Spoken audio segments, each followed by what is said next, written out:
Assalamualaikum warahmatullahi wabarakatuh. Perkenalkan, nama saya Iqbal Maulana Saputra. NIM saya 22416261201108. Di sini saya kelas MN22H. Saya akan mempresentasikan mengenai masyarakat industri dengan judul perjanjian kerja dan peraturan perusahaan. Di sini saya akan menjelaskan apa itu masyarakat industri. Masyarakat industri adalah bentuk masyarakat yang berkembang setelah revolusi industri, di mana sektor industri seperti pabrik, manufaktur, teknologi menjadi pusat kegiatan ekonomi dan sosial. Begitu pula ada ciri-ciri masyarakat industri, yaitu ada 7. Yang pertama, produksi massal, yaitu barang diproduksi dalam jumlah besar menggunakan mesin. Yang kedua, penggunaan teknologi mesin dan otomatisasi menggantikan tenaga manusia. Yang ketiga, pembagian kerja, tugas pekerjaan dibagi menjadi bagian-bagian kecil dan spesifik. Yang keempat, hubungan kerja formal. Pekerja diikat oleh perjanjian kerja dan aturan perusahaan. Yang kelima, perkotaan berkembang pesat. Banyak orang pindah dari desa ke kota untuk bekerja di industri. Yang keenam, pendidikan dan keterampilan. Pekerja membutuhkan keahlian teknis atau profesional. Yang terakhir, kapitalisme. Ekonomi didorong oleh investasi modal dan keuntungan. Berikut ada contoh nyata. Yang pertama, pekerja pabrik, tekstil, mobil, atau elektronik. Yang kedua, karyawan kantor dengan sistem kontrak kerja. Yang ketiga, masyarakat yang hidup di kota besar dengan gaya hidup modern dan produktif. Jadi bisa disimpulkan, masyarakat industri adalah masyarakat modern yang ditandai dengan dominasi teknologi, sistem kerja formal, dan kegiatan ekonomi berbasis industri. Dalam masyarakat ini, perjanjian kerja dan peraturan perusahaan menjadi hal yang penting untuk mengatur hubungan antara pekerja dan pengusaha. Di sini saya akan menjelaskan apa itu masyarakat industri. Masyarakat industri adalah bentuk masyarakat yang berkembang setelah revolusi industri, di mana sektor industri seperti pabrik, manufaktur, teknologi menjadi pusat kegiatan ekonomi dan sosial. Begitu pula ada ciri-ciri masyarakat industri, yaitu ada 7. Yang pertama, produksi massal, yaitu barang diproduksi dalam jumlah besar menggunakan mesin. Yang kedua, penggunaan teknologi mesin dan otomatisasi menggantikan tenaga manusia. Yang ketiga, pembagian kerja, tugas pekerjaan dibagi menjadi bagian-bagian kecil dan spesifik. Yang keempat, hubungan kerja formal. Pekerja diikat oleh perjanjian kerja dan aturan perusahaan. Yang kelima, perkotaan berkembang pesat. Banyak orang pindah dari desa ke kota untuk bekerja di industri. Yang keenam, pendidikan dan keterampilan. Pekerja membutuhkan keahlian teknis atau profesional. Yang terakhir, kapitalisme. Ekonomi didorong oleh investasi modal dan keuntungan. Berikut ada contoh nyata. Yang pertama, pekerja pabrik, tekstil, mobil, atau elektronik. Yang kedua, karyawan kantor dengan sistem kontrak kerja. Yang ketiga, masyarakat yang hidup di kota besar dengan gaya hidup modern dan produktif. Jadi bisa disimpulkan, masyarakat industri adalah masyarakat modern yang ditandai dengan dominasi teknologi, sistem kerja formal, dan kegiatan ekonomi berbasis industri. Dalam masyarakat ini, Perjanjian kerja dan peraturan perusahaan menjadi hal yang penting untuk mengatur hubungan antara pekerja dan pengusaha. Baik, di sini saya akan menjelaskan mengenai perjanjian kerja dan peraturan perusahaan. Perjanjian kerja adalah kesepakatan antara pekerja dan pengusaha yang memuat hak, kewajiban, dan syarat kerja bagi kedua belah pihak. Pada umumnya, nama dan alamat perusahaan dan pekerja, jenis pekerjaan, besar upah atau gaji, jam kerja, jangka waktu kerja, sementara atau tetap, dan hak cuti atau jaminan sosial. Berikut ada jenis-jenis perjanjian kerja waktu tertentu yang disebut PKWT. Berlaku untuk kontrak sementara, contoh pegawai proyek dan seasonal. Lalu ada PKWTT, perjanjian kerja waktu tidak tertentu, berlaku tanpa batas waktu atau bisa disebut tetap, contoh karyawan tetap. Selanjutnya ada peraturan perusahaan, aturan tertulis yang dibuat oleh pengusaha untuk mengatur tata tertib, kedisiplinan, hak dan kewajiban pekerja di lingkungan kerja.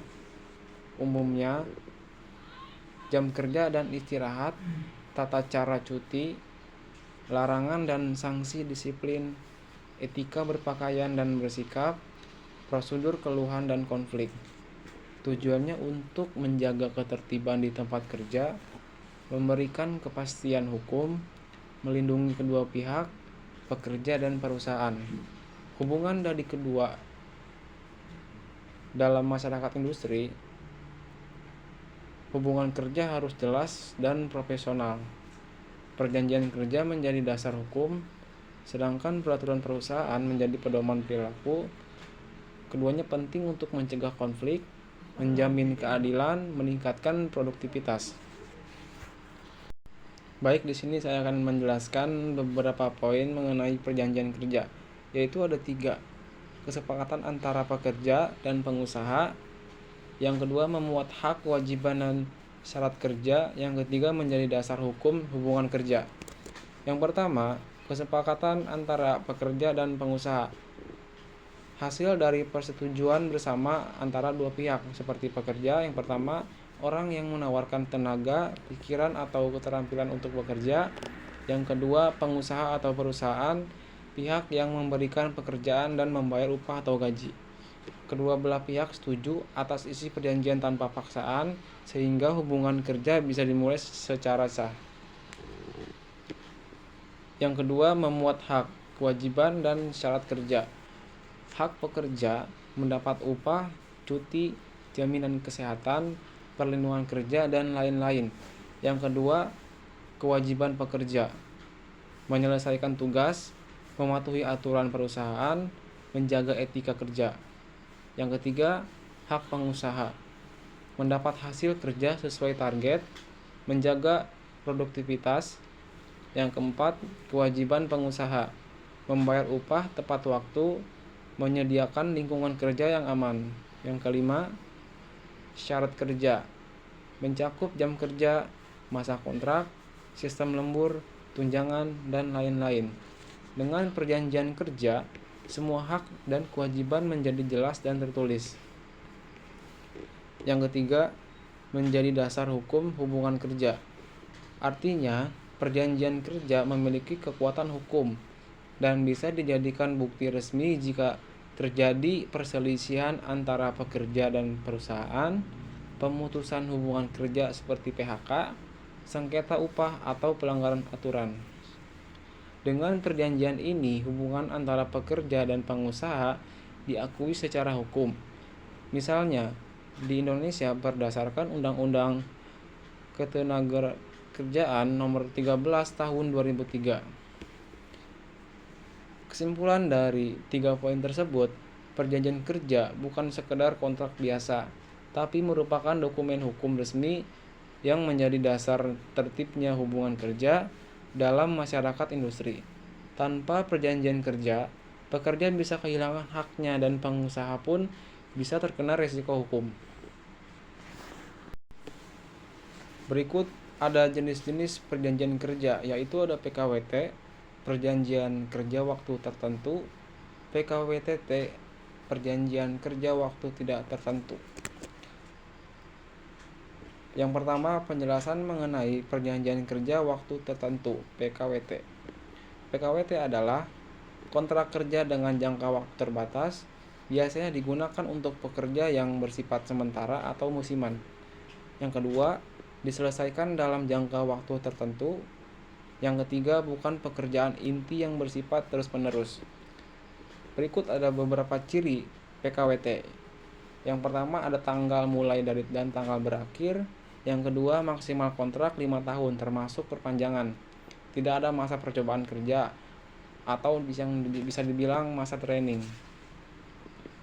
Contoh pekerja PKWT: karyawan proyek pembangunan, pekerja musiman, promotor event, tenaga kontrak di pemerintahan.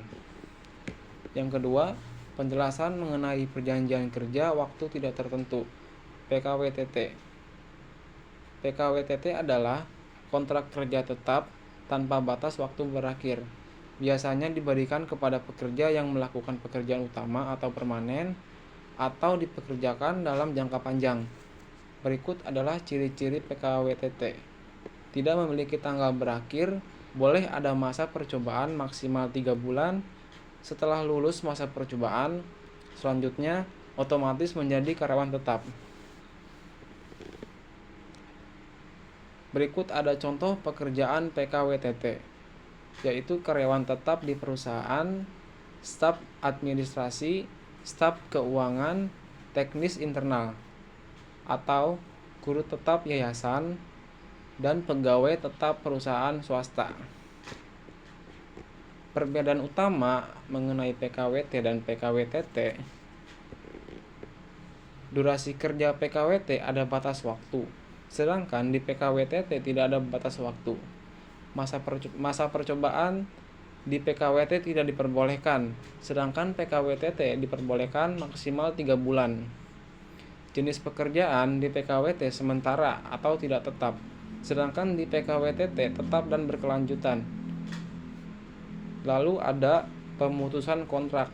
PKWT otomatis selesai saat habis, sedangkan PKWTT harus sesuai prosedur.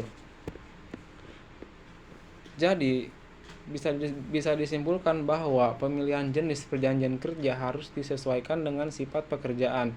PKWT cocok untuk pekerjaan sementara, sedangkan PKWTT untuk pekerjaan tetap dan berkelanjutan. Baik, selanjutnya saya akan menjelaskan pengertian peraturan perusahaan. Dibagi menjadi 3. Yang pertama, aturan internal yang mengatur tata tertib kerja. Yang kedua, mengatur jam kerja, cuti, sanksi, dan kode etik. Yang ketiga, berlaku untuk seluruh karyawan. Di sini saya akan menjelaskan apa itu peraturan perusahaan. Peraturan perusahaan adalah aturan tertulis yang dibuat secara sepihak oleh pengusaha dan disahkan oleh instansi ketenagakerjaan yang berisi tata tertib dan aturan kerja yang harus dipatuhi oleh seluruh karyawan. Peraturan ini berfungsi sebagai pedoman perilaku, tanggung jawab, dan disiplin di lingkungan kerja. Berikut ada isi umum peraturan perusahaan. Yang pertama, jam kerja dan jam istirahat. Yang kedua, tata cara pengajuan cuti. Yang ketiga, larangan dan sanksi disiplin. Yang keempat, etika dan perilaku di tempat kerja. Yang kelima, pakaian dan kebersihan. Yang keenam, keamanan dan keselamatan kerja. Yang ketujuh, prosedur pengaduan atau konflik kerja. Tujuan peraturan perusahaan yaitu mencakup menciptakan lingkungan kerja, memberikan kepastian hukum, menjadi acuan dalam pemberian sanksi, dan melindungi hak dan kewajiban semua pihak. Siapa yang wajib mengikuti? Yaitu peraturan perusahaan berlaku untuk seluruh karyawan tanpa terkecuali, baik yang bekerja terhadap PKWTT maupun kontrak PKWT. Bahkan manajemen dan atasan pun wajib mematuhinya. Peraturan perusahaan adalah fondasi penting untuk manajemen tenaga kerja di masyarakat industri. Tanpa aturan ini, perusahaan bisa mengalami kekacauan dan pekerja tidak memiliki kejelasan tentang hak serta tanggung jawabnya. Fungsi dan pentingnya perjanjian kerja dan peraturan perusahaan. Yang pertama, mencegah konflik kerja. Perjanjian kerja dan peraturan perusahaan menjadi acuan hukum yang jelas antara pekerja dan pengusaha. Jika terjadi perselisihan, keduanya bisa merujuk pada isi perjanjian dan aturan yang telah disepakati. Contoh, gaji telat. Pekerja bisa menuntut sesuai perjanjian. Yang kedua, karyawan melanggar aturan. Perusahaan bisa memberikan sanksi sesuai ketentuan. Dengan demikian, konflik bisa dicegah sejak awal dan penyelesaiannya lebih adil serta profesional. Yang kedua, melindungi hak dan kewajiban kedua pihak.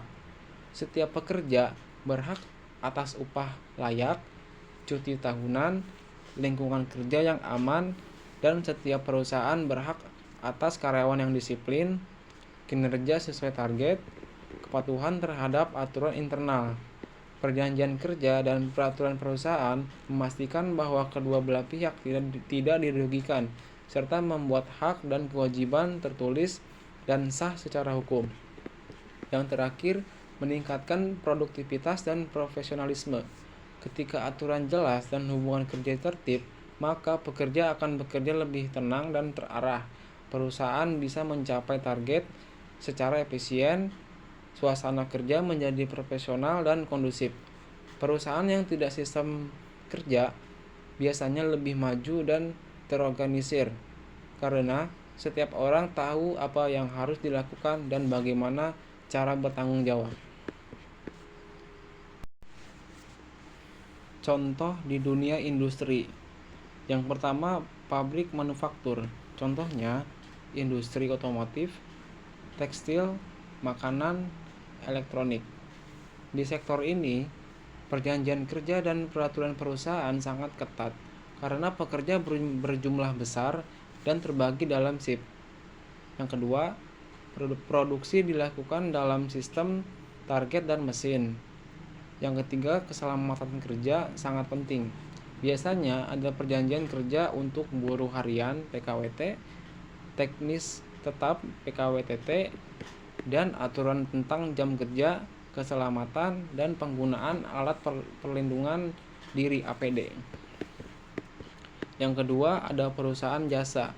Contohnya perbankan, asuransi, logistik, ekspedisi, dan call center. Di bidang jasa, aturan kerja juga penting karena menuntut kerapian, ketepatan, dan pelayanan profesional. Yang kedua, banyak bekerja dengan data dan nasabah. Yang ketiga, wajib menjaga etika, kerahasiaan, dan integritas. Biasanya ada aturan kerja soal jam pelayanan pelanggan, etika komunikasi, cara berpakaian, sanksi jika terjadi pelanggaran SOP. Yang terakhir, startup digital dan teknologi. Contohnya perusahaan aplikasi, software house, platform e-commerce. Di sektor ini, meski terkesan santai dan fleksibel, tetap memiliki kontrak kerja tertulis bagi programmer, desainer, dan tim marketing. Peraturan internal tentang etika kerja jarak jauh, remote, kebijakan kerja hybrid, dan keamanan data.